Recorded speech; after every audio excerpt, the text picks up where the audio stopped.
Morning everyone. आज हम पढ़ेंगे 1.5 एडिंग मैन्योर एंड फर्टिलाइज़र, खाद व उर्वरक मिलाना।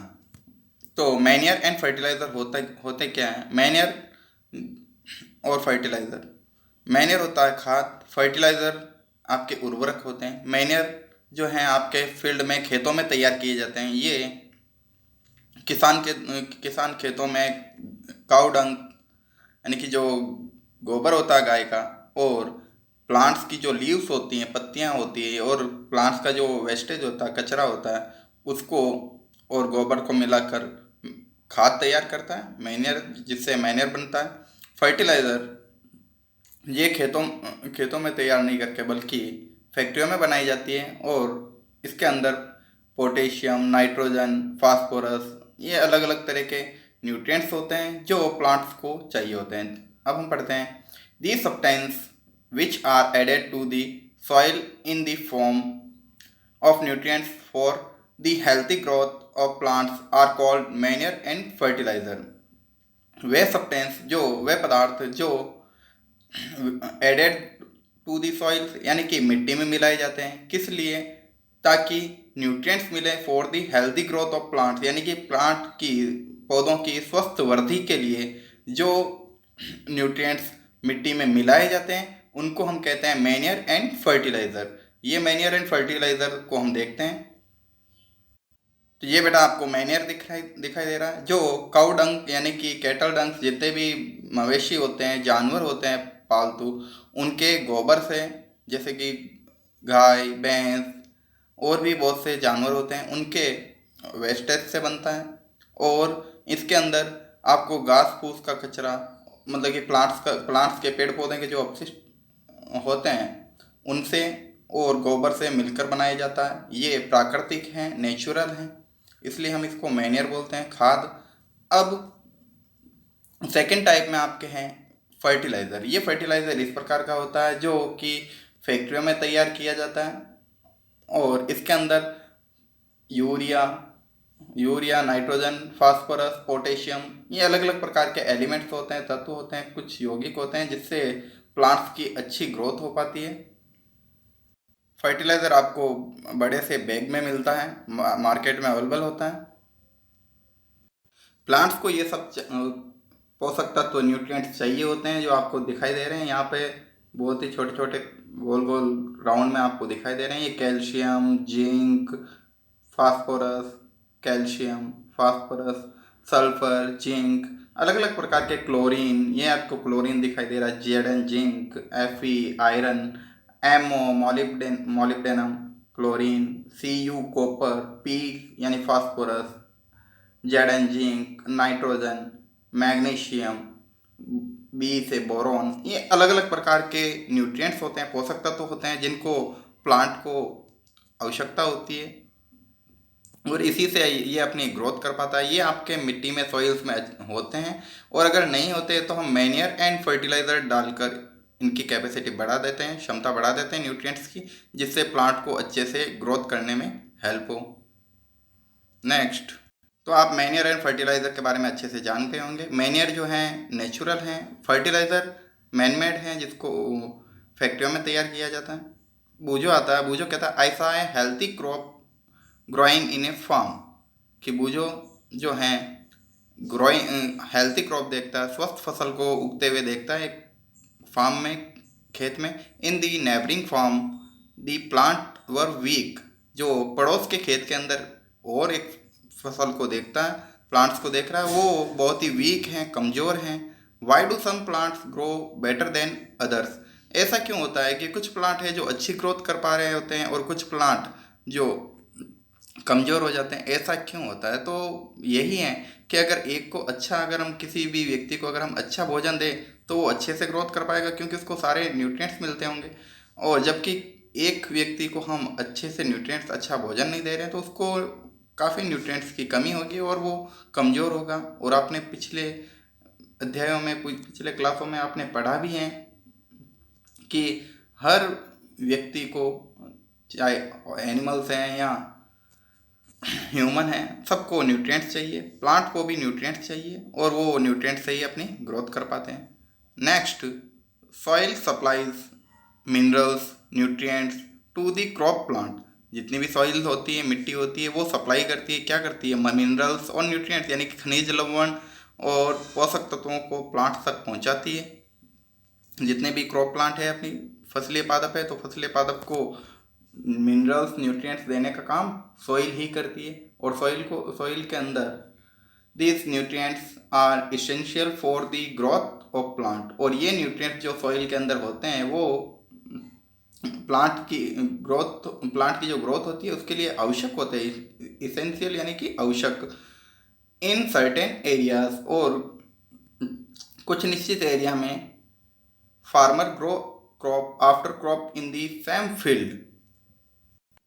तो कुछ क्षेत्रों के अंदर जो फार्मर होता है वो कुछ क्षेत्र के अंदर farmer grow crop after crop in the same field. एक ही क्षेत्र में एक ही जगह पर अलग अलग प्रकार की फसलें एक के बाद एक फसल उगाता रहता है। तो इससे क्या होता है, the field is never left uncultivated और फैलो। तो किसान जो है इस प्रकार अगर वो एक के बाद फसल उगाता रहा तो इस तरह फसल उगाने से भूमि जो होगी, जितनी भी वो यूज़ में ले रहा है, ज़मीन जिसके ऊपर वो प्लांट उगा रहा है, वो अनकल्टिवेटेड रखता है, यानी कि बिना जोते नहीं रखता। खेत को कभी भी वो बिना जोते हुए नहीं रखता, खाली नहीं रखता। फैलो यानी कि बंजर नहीं रखता, या अनकल्टिवेटेड यानी कि बिना जोते हुए नहीं रखता। Imagine what happen to the nutrients. तो आप इमेजिन करो, कल्पना करो कि तब न्यूट्रिएंट्स का क्या होता होगा, क्योंकि जितने भी न्यूट्रिएंट्स होते हैं वो प्लांट्स के द्वारा एब्जॉर्ब कर लिए जाते हैं। अब अगर बार बार उसी खेत में फसल उगाता जा रहा है, किसान उगाता जा रहा है, तो न्यूट्रिएंट्स नहीं रह पाएंगे सॉइल्स में। नेक्स्ट है आपके continuous cultivation of crop make the soil poor in nutrients. अगर कंटिन्यूस लगातार कल्टीवेशन यानी कि खेती करते गए क्रॉप्स की, max the soil poor in nutrients, तो सॉइल के अंदर बहुत ही कम मात्रा में न्यूट्रिएंट्स रहेंगे। पुअर यानी कि कमी होगी, इन न्यूट्रिएंट्स पोषक तत्वों में कमी होगी। Therefore farmer have to add manure to the field to replenish the soil with nutrients. तो फार्मर को क्या करना होगा कि फार्मर को have to add manure in to the field. तो किसान को खेत के अंदर मैन्योर डालना पड़ेगा, यानी कि खाद डालनी पड़ेगी, जिससे क्या होगा कि रिप्लेनिश यानी कि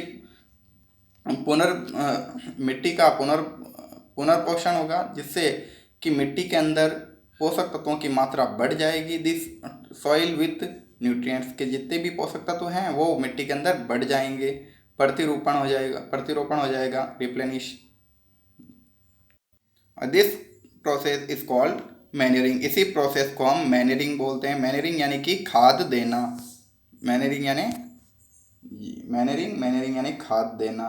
तो इस प्रोसेस में आपने ये सीखा कि मैन्योरिंग किसे कहते हैं, कि फार्मर को सॉइल की फर्टिलिटी बढ़ाने के लिए यानी कि उसमें न्यूट्रिएंट्स बढ़ाने के लिए उसको खाद देने की आवश्यकता होती है, और खाद देने से मिट्टी में न्यूट्रिएंट्स बढ़ जाते हैं, यानी कि रिप्लेनिश हो जाते हैं, प्रतिपूर्ति हो जाती है। और इसी प्रोसेस को हम मैन्योरिंग बोलते हैं। इम्प्रॉपर और insufficient manuring result in weak plants. अगर इम्प्रॉपर तरीके से या इनसफिशिएंट यानी कि जितनी उसको आवश्यकता होती है उतनी अगर हम मैन्योरिंग नहीं करें यानी कि खाद नहीं दें, तो उसका रिजल्ट क्या होगा कि प्लांट्स जितने भी होंगे वो वीक होंगे, कमज़ोर होंगे। तो हमें ये ध्यान रखना होगा कि तो आपके इनसफिशिएंट यानी कि अपर्याप्त रूप से अगर मैन्योरिंग खाद देंगे तो रिजल्ट यही रहेगा कि पौधे वीक होंगे।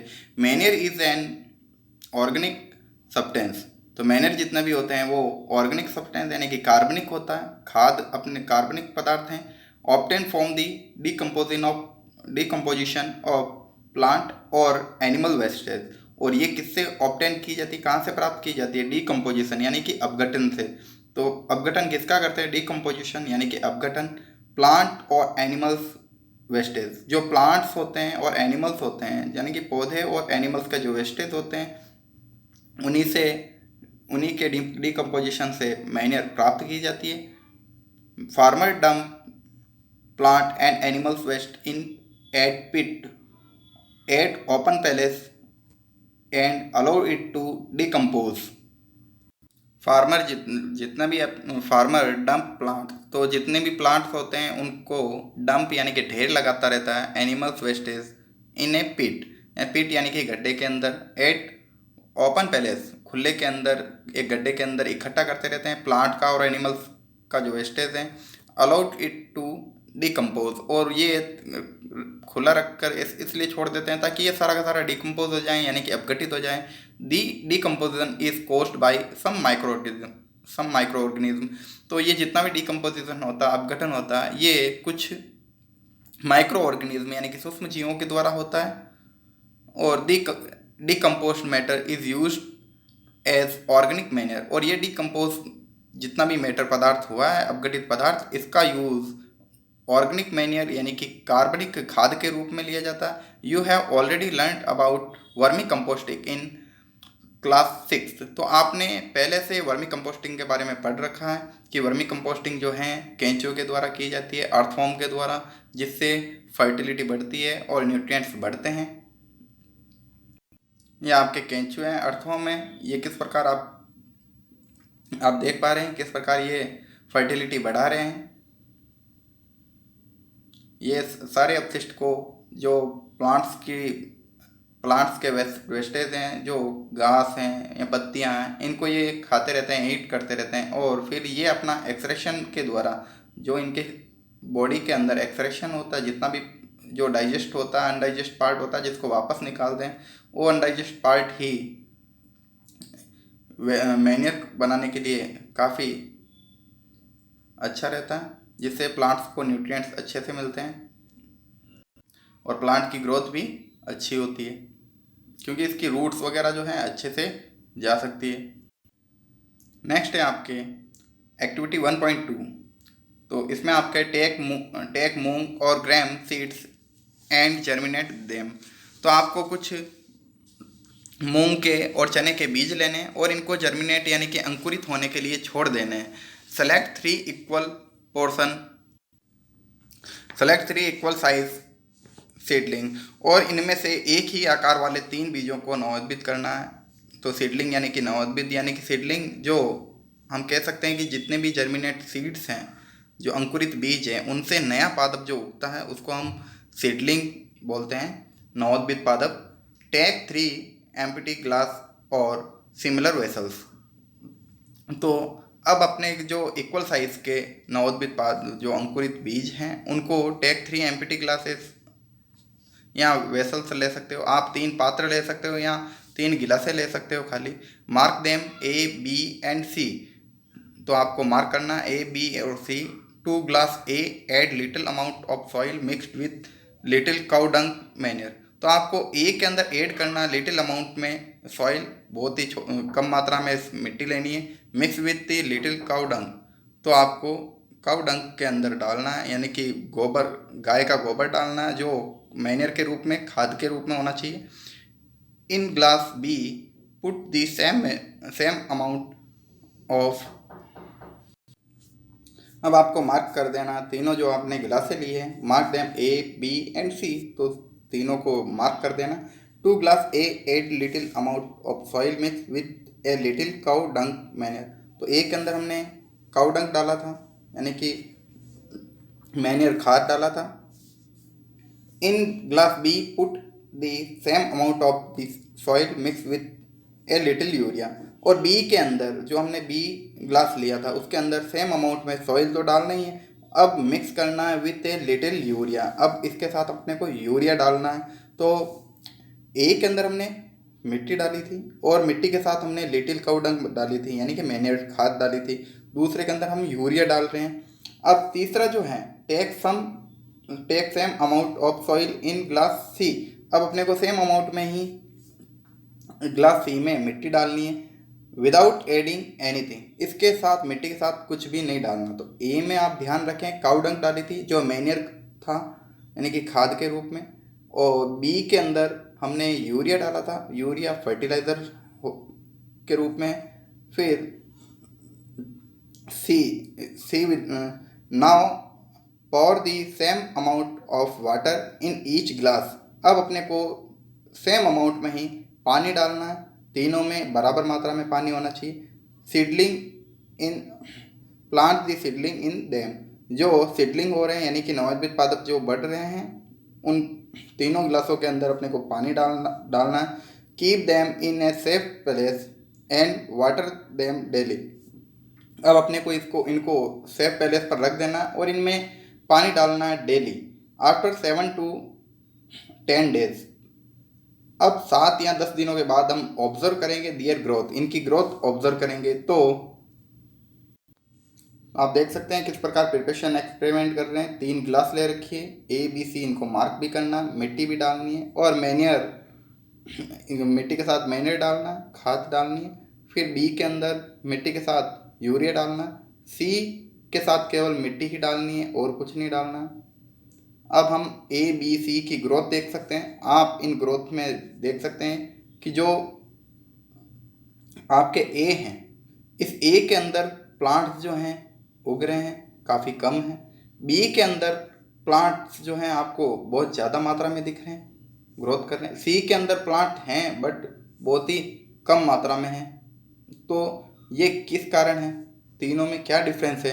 तो आपको ये डिफरेंस नोट भी करना है कि A के अंदर जो आपने A को आपने जो यूज़ किया था, A के अंदर आपके मैन्योर था, खाद थी। बी के अंदर यूरिया डाला था और C के अंदर आपने कुछ भी ऐड नहीं किया था।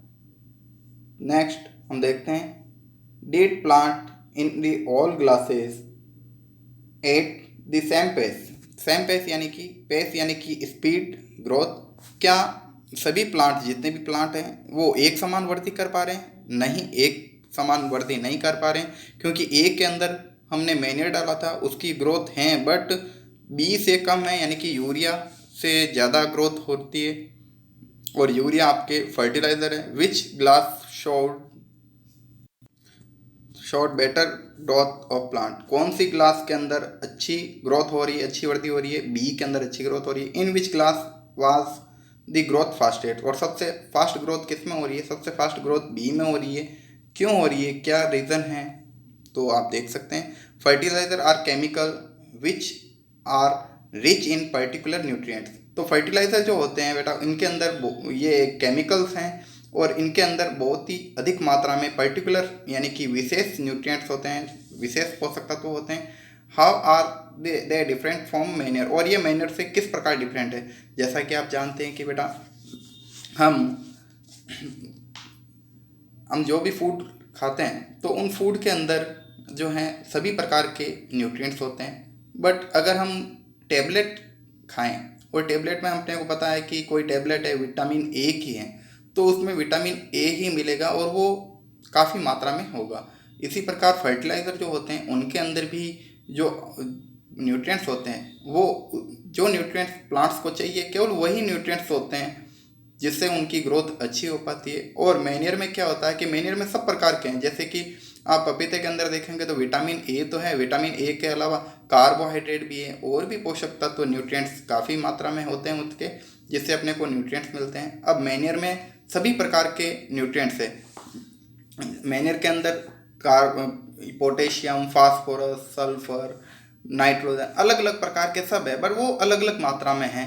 पर फर्टिलाइज़र में एक निश्चित पोषक तत्व होते हैं और वो निश्चित पोषक तत्व काफ़ी अधिक मात्रा में होते हैं। Fertiliser are produce in factories. Fertiliser फैक्ट्रियों में बनाए जाते हैं। Some example of fertiliser are urea, ammonium sulphate, superphosphate, potash, NPK यानी कि N से नाइट्रोजन, P से फास्फोरस और K से पोटेशियम। KNPK ये इन एलिमेंट्स के सिंबल हैं जिनको हम यानी कि ये प्रतीक हैं। NPK, नाइट्रोजन का प्रतीक N होता है, फास्फोरस का प्रतीक P होता है और पोटेशियम का प्रतीक K होता है। ये आपको पीरियोडिक टेबल में मिल सकते हैं, शॉर्ट नेम है इनके। तो फर्टिलाइज़र में ये निश्चित मात्रा में होते हैं सबके सब न्यूट्रिएंट्स, इसी कारण अच्छी ग्रोथ होती है। But the use of fertilizer has helped farmer to get better yield of crops such as wheat, paddy and maize।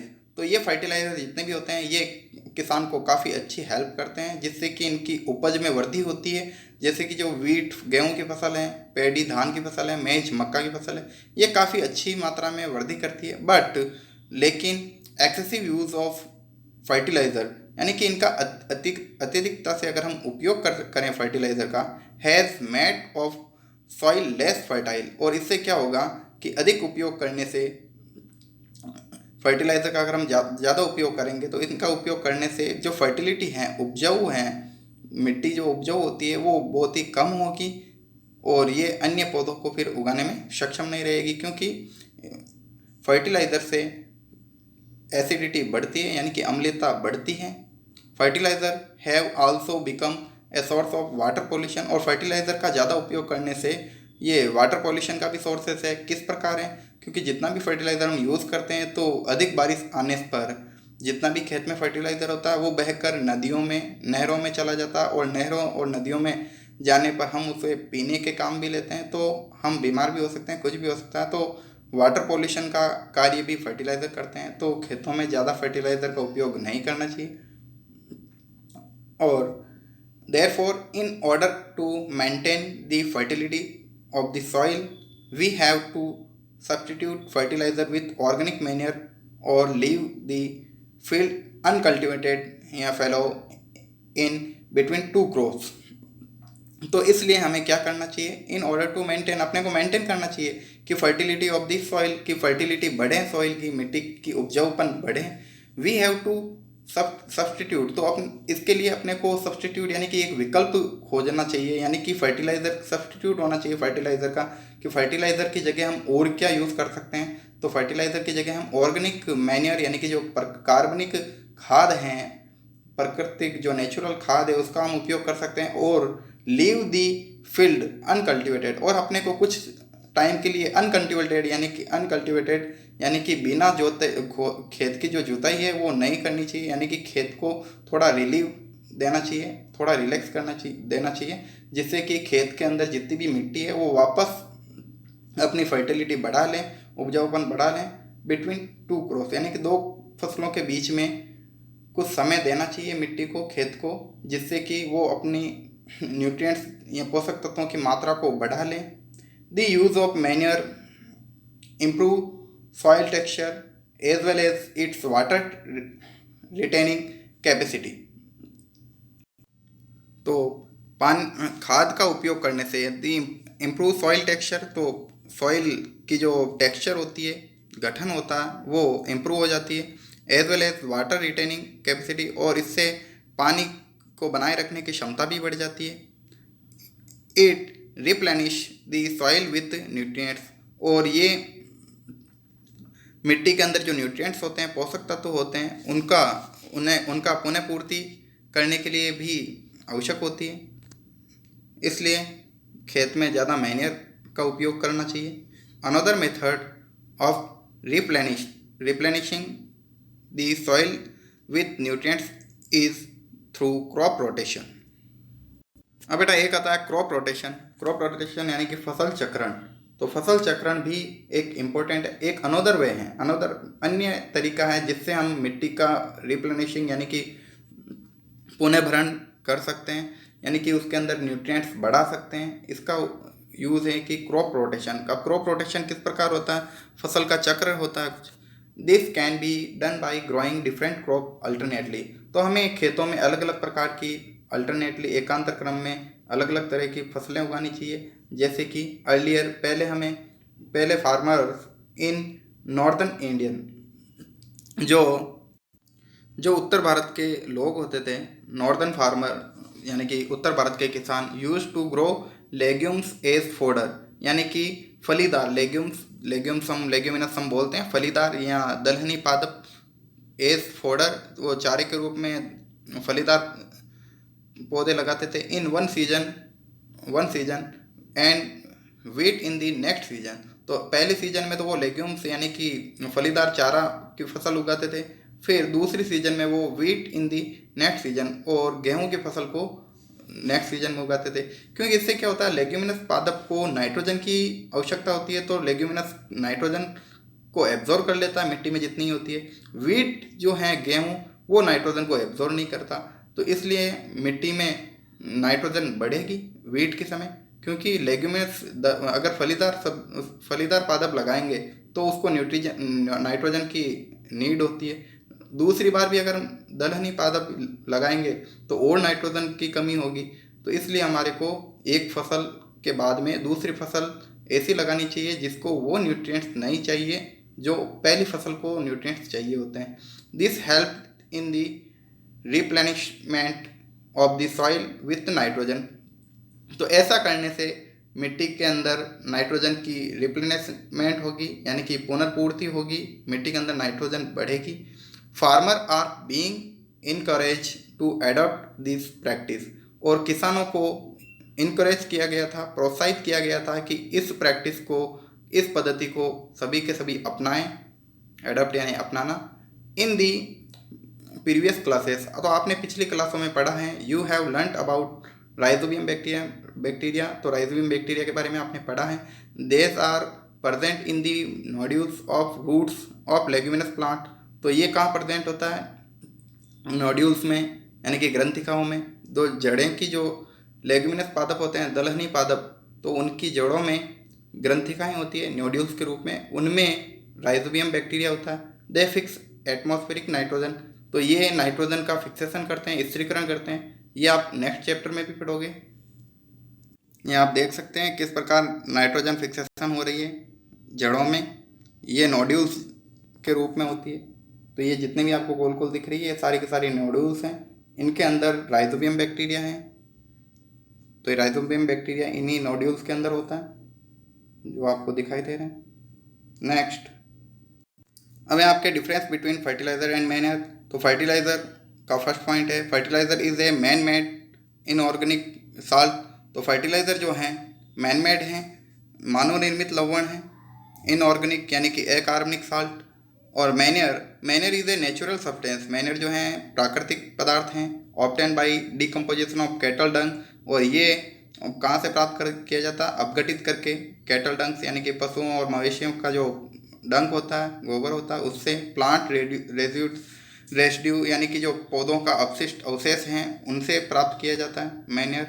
Second है आपका fertiliser is prepared in factories. Fertiliser फैक्ट्रियों में तैयार किया जाता है। Manure can be prepared in the field. और manure जो होता है वो खेतों में तैयार किया जाता है।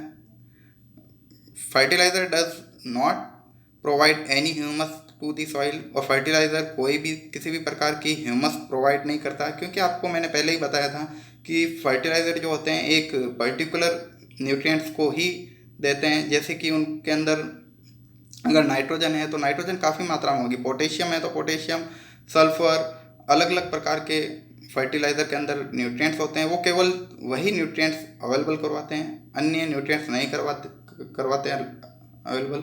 और manure provide a lot of humus to the soil. और मैन्योर के अंदर बहुत सारी ह्यूमस प्रोवाइड करवाते हैं, क्योंकि मैन्योर के अंदर पोटेशियम, कैल्शियम और भी बहुत सारे न्यूट्रिएंट्स होते हैं, पर ये सब अलग अलग मात्रा में होते हैं, निश्चित मात्रा में नहीं, अलग अलग मात्रा होती है इनकी।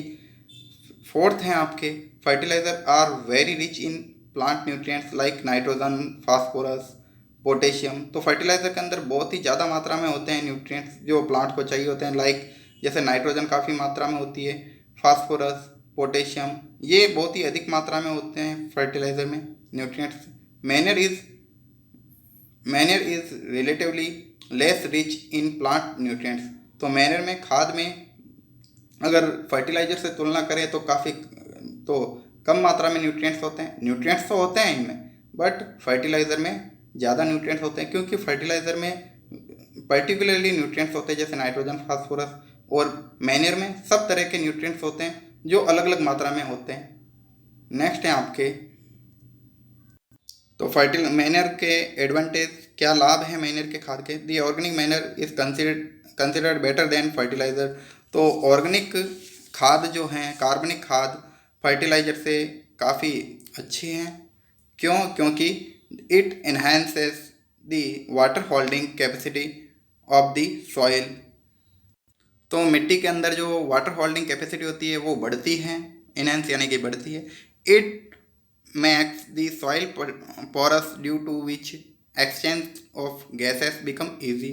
और इसके अंदर सॉइल के अंदर पोरस यानी कि छिद्र युक्त हो जाती है, जिससे एक्सचेंज गैसें कोई भी एक्सचेंज करनी होती है तो वो काफ़ी आसानी होती है। जैसे कि जो अर्थवर्म होते हैं वो भी आसानी से इधर उधर चल फिर सकते हैं, और जो नाइट्रोजन जो होती है एटमॉस्फेयर की वो आसानी से मिट्टी में मिल सकती है, क्योंकि कुछ बैक्टीरिया कन्वर्ट करते हैं, गैसों को एक्सचेंज करते हैं। It increase the number of friendly microbes. और मैनर से जो फ्रेंडली माइक्रोब्स होते हैं, जो लाभकारी सूक्ष्म जीव होते हैं, उनकी वृद्धि होती है।